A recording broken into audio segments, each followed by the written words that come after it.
Hi hello नमस्कार, मी प्रगती तुम्हा सर्वांचं स्वागत करते माझ्या एका नवीन ब्लॉगमध्ये। त्यानंतर घरातील सगळे कामं आवरून मी निघालेली बाहेर। तर कुठं तर हे तुम्हाला सांगते। तर आमच्या वस्तीमध्ये श्री क्षेत्र बनेश्वर यांची पालखी आलेली होती। तर त्याच पालखीचं दर्शन घेण्यासाठी आम्ही सर्व आमच्या घरातील मंडळी गेलो होतो। तर त्यानंतर आम्ही थोडंसं मंदिरामध्ये बसलो। तर त्यानंतर हा कार्यक्रम सुरू झाला खेळांचा। तर ह्या दोघी इथे छान मस्तपैकी आपलं मन रमवत होत्या आणि छान डान्स करत होत्या। तर ते पाहून मनाला एकदम प्रसन्न असं वाटलं। तर आता ह्याच दोघी कशाला तर सगळ्याच जणी आता उठल्या आणि सगळ्या आपापल्या पद्धतीने नाचायला लागल्या।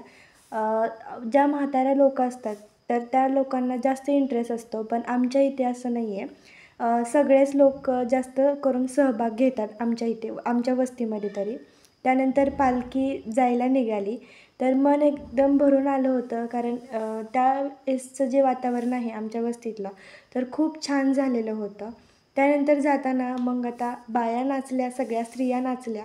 तर मग आता हे कशाला मागे पडतील पुरुष लोक, तर ते सुद्धा नाचायला लागले। आणि हे जे सर्व मुलं तुम्हाला दिसत आहेत तर ते सगळे अनाथ आहेत। कोणालाही ह्या मुलांपैकी कोणालाच आई वडील नाही आहेत। हे सर्व मुलं जे आहेत ते सगळे अनाथ आहेत आणि ते एकदम खळखळून हसून वगैरे असे खेळत होते। तर ते बघून खूप छान वाटलं। त्यानंतर घरी आल्याच्यानंतर मग आता आज गुरुवार होता, आज केस धुतले होते। तर मग आता केसांना आज छान मालिश करायचं होतं। कालच्या ब्लॉगमध्ये सांगितल्याप्रमाणे आज परत मी केस धुतलेले आहेत आणि छान असं तेल करून केसांना लावलेलं आहे। तर मी अशा पद्धतीने तेल करून केसांना लावते। तर कोण कोण असं तेल करून लावतं हे कमेंट करून मला नक्की सांगा।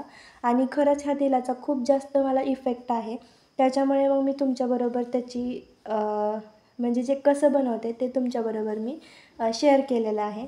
तर कापूर जो आहे तो ऑप्शनल आहे, तुम्ही टाकू शकता जर तुम्हाला टाकायचं असेल तर, अदरवाईज नाही टाकला तरी पण चालते। पण एक थोडंसं केसांना व्यवस्थित केस वाटावे म्हणून मी थोडंसं कापूर त्याच्यामध्ये ॲड केलेला आहे।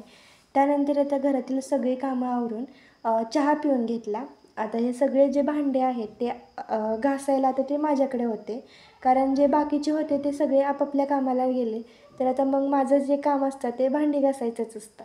तर आता मग पटकन मी सर्व भांडी घासून घेतले आणि किचन एकदम स्वच्छ करून घेतलं। आय होप तुम्हा सर्वांना माझा आजचा ब्लॉग नक्की आवडलेला असेल।